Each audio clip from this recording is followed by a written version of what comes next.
Assalamualaikum warahmatullahi wabarakatuh, sahabat Indonesia.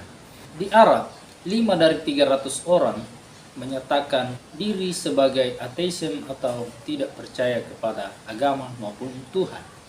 Kerusuhan di Inggris itu diakibatkan penyebaran berita hoax oleh Islamophobia. Namun, di balik itu semua, kita sering disuguhkan oleh berita tentang bagaimana perkembangan Islam di Amerika maupun di Eropa. Apakah ini hanya sebuah paradoks? Mari kita mulai. Pada tahun 2019, BBC Internasional melaporkan bahwa penduduk Timur Tengah tahun 2013 8% menyatakan ateis dan pada tahun 2019 meningkat menjadi 13%. Terjadi peningkatan 0,83% per tahun. Jika tren ini terus terjadi, maka tahun 2084 penduduk Timur Tengah 50% adalah ateis. Sungguh sebuah data yang sangat mencengangkan kita. Kemudian, kerusuhan di Inggris baru-baru ini disebabkan karena Islamophobia yang menyebarkan berita hoax. Hal ini semakin mempertajam analisa kita bahwa banyak hal yang perlu diperbaiki di kalangan umat muslim. Di sisi lain, kita banyak disuguhkan berita tentang perkembangan Islam di Eropa dan Amerika. Apakah itu fakta? Apakah itu sudah dianalisis dengan baik? Analisis maksud saya bahwa apakah peningkatan umat muslim di Amerika atau di Eropa itu bukan hasil dari imigran Islam yang datang ke sana, yang kemudian membuat negara-negara di Eropa maupun di Amerika itu bertambah penduduk Islamnya? Apakah memang benar-benar mualaf yang penduduk asli Amerika atau Eropa yang kemudian memeluk Islam? Mungkin itu ada, tetapi tidak signifikan. Justru kesadaran kita perlu ditingkatkan bahwa Islamophobia di sana juga semakin berkembang dan berani terang-terangan menciptakan ketegangan-ketegangan. Misalnya, melakukan pembakaran Al-Quran. Itu sudah berulang kali dilakukan di sana. Kemudian ketika Anda berselancar di Google misalnya, Anda akan menemukan banyak narasi-narasi yang berkaitan dengan pembakaran Al-Quran. Itu artinya bahwa Islamophobia, mereka para pembenci Islam itu juga semakin berkembang. Semua ini terjadi disebabkan karena beberapa hal. Yang pertama adalah para cendekiawan muslim, para ulama muslim itu kalah dalam penyebaran ilmu pengetahuan tentang Islam dan lalai dalam mengajarkan ilmu itu sendiri kepada umatnya, terutama kepada anak muda. Selama ini kita hanya banyak menghabiskan waktu berdebat tentang hadis. Kadang pula kita saling menyalahkan di antara kelompok sesama agama Islam. Kadang juga kita menyalahkan agama lain. Kita tidak berpikir dengan serius bagaimana supaya agama ini bisa kembali menjadi agama yang unggul dan mempengaruhi peradaban Islam serta mempengaruhi peradaban lain. Dan ini bukan tidak mungkin. 5 abad Islam ini berjaya di Eropa. Itu karena ilmu pengetahuan.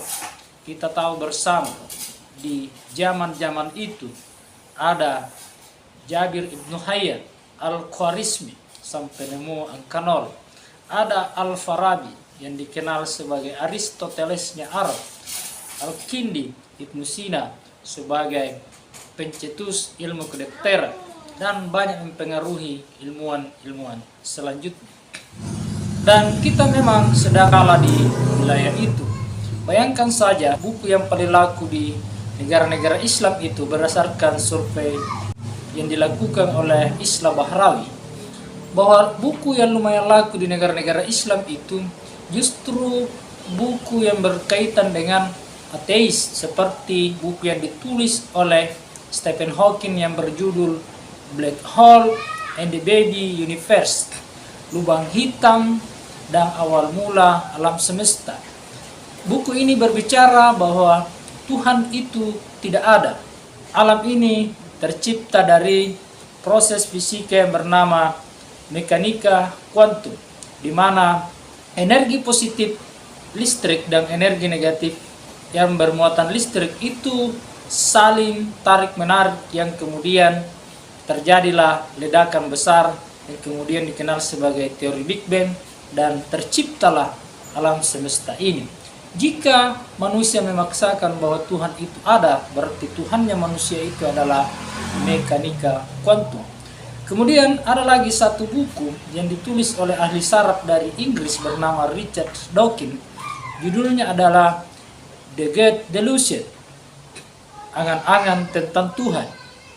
Dia mengatakan bahwa di dalam tubuh manusia itu ada jutaan saraf, dan saraf yang paling banyak itu ada di leher yang menghubungkan antara otak dengan badan yang ada di bawah. Dan jika manusia memaksakan bahwa ada Tuhan, berarti Tuhan manusia itu adalah urat saraf itu sendiri. Ini yang banyak laku di kalangan pemuda di negara-negara Islam. Sementara di Berlin, ketika Isla Bahrawi ke sebuah toko buku di Berlin, Jerman, dan mengatakan, adakah buku yang berkaitan dengan Islam di sini? Penjual di sana mengatakan iya, tapi ternyata buku itu sudah lusuh, lapuk, dan berdebu karena memang tidak ada yang membelinya. Yang justru memang penulisnya dari Afrika Utara, yaitu dari Tunisia, bernama Muhammad Thohir Az-Zur. Bukunya adalah As-Sahih wa Tanwir, yang sebenarnya bisa menjawab kedua buku yang saya sebutkan sebelumnya. Ini membuktikan bahwa kita lalai menyampaikan ilmu kita sendiri kepada pemuda-pemuda kita, kepada anak-anak kita. Sepertinya kita kurang peduli di wilayah itu, sehingga ateisme itu semakin merajalela justru di negara Islam itu sendiri. Kemudian, kenapa Islamophobia itu semakin terang-terangan, semakin berani menampakkan diri kepada umat muslim? Karena memang Islamophobia itu adalah sekelompok orang yang menaruh kecurigaan, prasangka buruk, karena menganggap Islam itu adalah ancaman. Karena mereka semua melihat bahwa hanya di negara-negara Islam paling banyak konflik terjadi. Dan kadang ketika datang di sebuah tempat atau di sebuah negara, justru mereka sulit diatur. Nah, itulah sebabnya mengapa Islamophobia itu semakin meningkat, kenapa juga berani membakar Al-Quran, dan itu sudah lama dilakukan. Dan itulah juga sebabnya mengapa di Eropa maupun di Amerika populasi Islam itu semakin bertambah, karena memang imigran-imigran dari negara Islam itu yang mencari suaka, yang mencari tempat perlindungan, mencari tempat yang lebih aman, sehingga berimigrasi ke negara lain. Sehingga populasi Islam semakin bertambah di Amerika dan Eropa. Kemudian itulah yang sering juga diberitakan kembali ke Indonesia, misalnya bahwa kita ini patut bangga karena ternyata populasi Islam semakin bertambah di Amerika maupun di Eropa. Walaupun terkadang kita tidak sadar bahwa yang menambah itu adalah dari negara Islam itu sendiri. Kalaupun ada mualaf yang benar-benar dari negara tersebut, yang benar-benar misalnya penduduk asli Amerika maupun Eropa, itu mungkin ada, tetapi jumlahnya tidak begitu signifikan. Semoga video ini memberi manfaat.